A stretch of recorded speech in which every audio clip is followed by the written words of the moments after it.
Tonton video ini sampai selesai agar Anda tidak gagal paham.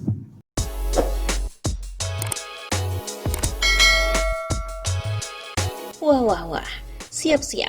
Proyek 5,6 triliun rupiah pelatihan online kartu prakerja bakal jadi bom waktu seperti kasus Hambalang, meledak pada saatnya nanti. Dituliskan pada sebuah platform. Saya sengaja datang pagi, berita berkata, 1 juta rupiah untuk 200.000 peserta prakerja gelombang 1 telah cair hari ini sebagai saldo non-tunai di akun masing-masing peserta. Sekali gebuk, 200 miliar rupiah uang negara muncrat. Siap dibelikan video-video pelatihan di platform digital melalui tangan super spreader. Saudara kita sendiri, sebagian besar merupakan korban PHK. Beli video adalah keharusan jika ingin dapat insentif Rp600.000 per bulan selama 4 bulan. Tak bisa dibantah, itu tertera dalam peraturan Menko Perekonomian. Tahun 2012, Indonesia gempar karena kasus Hambalang. Kebetulan karena yang menulis ini adalah satu pelapor di KPK. Ujung-ujungnya pun Anas Urbaningrum dihukum penjara dan bayar uang ganti 57 miliar rupiah. Lihat, angka Mas Anas itu ternyata cuma secuil, hanya seperempat gebukan pertama prakerja. Padahal masih akan ada 29 gebukan lagi sampai September nanti. Boleh juga lah aksi anak-anak milenial ini. Kemarin manajemen pelaksana bikin panggung, mereka masih santuy, seolah tak menyadari dalam perutnya itu tersimpan gunung berapi. Tender itu kalau ada pengadaan barang dan jasa. Kalau program ini kan kami memberikan bantuan ke semua peserta. Begitu kata Direktur Komunikasi Manajemen Pelaksana Kartu Prakerja, Panji Winantearuki. Catat sih nama orang itu, googling mukanya, siapa tahu tenar nanti dia. Siapa sih dia berwenang menafsirkan hal itu? Apa yang jadi dasarnya? Apakah ada fatwa MA-nya? Lalu apa pendapat ahli? Adakah jurisprudensi? Negara ini tidak diatur berdasarkan kertas HVS kosong. Ada Undang-Undang Keuangan Negara, ada aturan pengadaan, ada KUHP. Anda pikir KPK, polisi, hakim, dan jaksa dikaji negara untuk coding? Mereka ada demi dan untuk keadilan hukum. Kemudian mereka juga memeriksa perkara. Para ahli dan praktisi hukum pasti lebih paham kemana arahnya berbicara. Soal tudingan ada banyak video gratisan sejenis di platform lain, dia enteng pula berkata, saya pikir kita saling melengkapi. Dia bicara bak orang mabuk. Mungkin hanya meniru pointers yang dibuat konsultan komunikasi. Yang maaf saja, saya nilai itu amatiran. 5,6 triliun rupiah dialokasikan hanya untuk melengkapi video gratis di YouTube dan kawan-kawan. Gila. Gambarannya sederhana. Uang negara di rekening dana prakerja di bank umum diendapkan di saldo virtual peserta.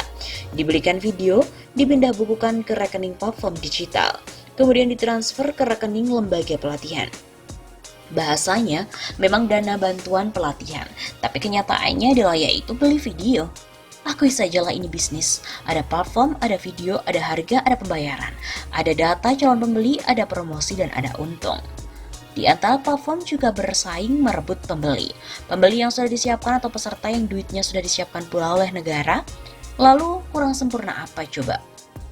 Jujur saja, bisnis big data konsumen atau sales, sertifikasi digital, payment gateway, private equity adalah ujungnya.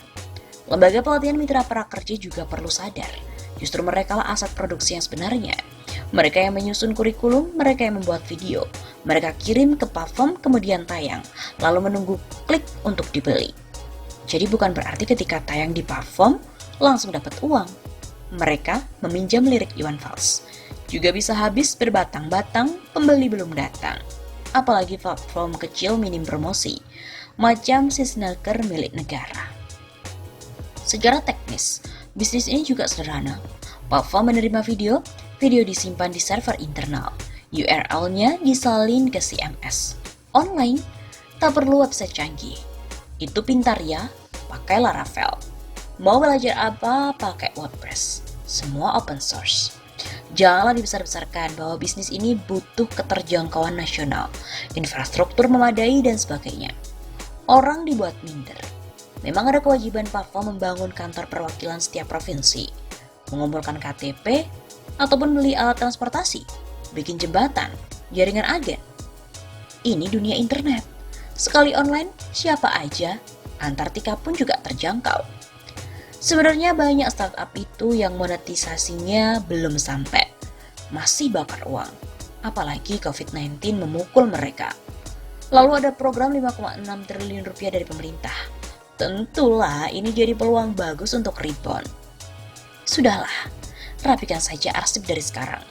Mulai dari perjanjian kerjasama antara manajemen pelaksana dan platform digital, kemudian dari platform digital dan lembaga pelatihan, kemudian rekening penampung. Cacat WhatsApp silakan dihapus. Lock telepon keluar masuk di clear meskipun percuma. Penegak hukum bisa memulihkannya lagi. Nanti pun ada rekonstruksi perkara. Siapa yang bertanggung jawab sudah tergambar. Peraturan presiden diteken presiden. Peraturan teknis dibuat para menteri. Pengguna anggaran adalah Menteri Keuangan. Kuasa pengguna anggaran adalah Direktur Eksekutif Manajemen Pelaksana. Perjanjian kerjasama diteken oleh Direktur Eksekutif dan penanggung jawab platform. Penanggung jawab lembaga pelatihan menaikkan perjanjian itu dengan penanggung jawab platform. Ada komisi jasa, mungkin juga uang dengar dan juga entertainment. Ke bawah lagi ada pejabat pembuat komitmen atau PPK yang diberi wewenang mengeluarkan anggaran oleh KPA. Ada pejabat penanda tangan surat perintah membayar yang menguji invoice dan menerbitkan surat perintah membayar. Belum lagi kemungkinan kickback, komisi main mata. Mudahlah untuk ditelusuri nanti, ada alatnya pun ada caranya. Bayangkan, kue 5,6 triliun rupiah. Naif sekali jika beranggapan meja makan selalu bersih. Remah-remah roti pun masih enak dijilat, apalagi bongkahannya. Kuahnya pun gurih. Ingat, setelah putusan Mahkamah Konstitusi tahun 2016, unsur pidana korupsi hanya perlu dibuktikan formalnya saja, tidak perlu dibuktikan ada tidaknya kerugian negara. Cukup unsur siapa saja melawan hukum memperkaya diri sendiri atau orang lain atau korporasi. Ancaman maksimal, penjara 20 tahun. Yang sayang, masa depan dan keluarga sebaiknya sih pikir 2 kali menggoreng barang panas. Kalau mau melambaikan tangan ya dari sekarang. Cobalah Pak Jokowi baca ini, dengarkan.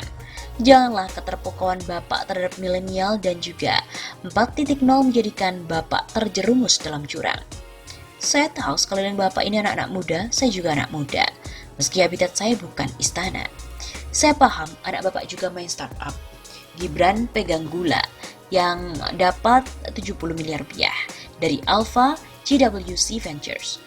Punya kerjaholic juga. Kesang punya Madang yang baru dapat 900 juta rupiah. Namun ingat, saya tidak sedang merusak industri startup. Lewat tulisan ini saya justru ingin industri ini maju dan bermanfaat lebih besar untuk masyarakat. Saya tahu Ahmad Zaki buka lapak sejak di ruangan kecil di kantor Mampang. Direksi Gojek kawan saya, pemiliknya bahkan pernah bertemu beberapa kali. Saya tahu bagaimana perjuangannya. Tak ada sesuatu yang pribadi dan ini soal sejarah. Pertama kali program pemerintah menggunakan skema end-to-end teknologi. Pertama kalinya anak muda diberi lapangan yang lebar. Tapi ingat, ada uang negara di situ. Jika ini semua menggunakan dana swasta atau pribadi ya bebas-bebas saja. Jika program beli video massal ini berubah menjadi skandal, hasilnya kehancuran total.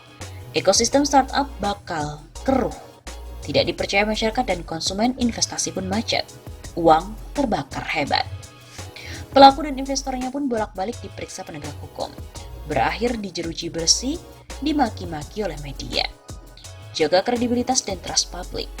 Jangan ceroboh karena lihat duit cepat di depan mata. Ya, karena saya tidak mau tanggapi celotehan receh. Mental nyinyir sisa pilpres atau pilkada harus dikubur. Bila perlu pakai prosedur pemakaman COVID-19.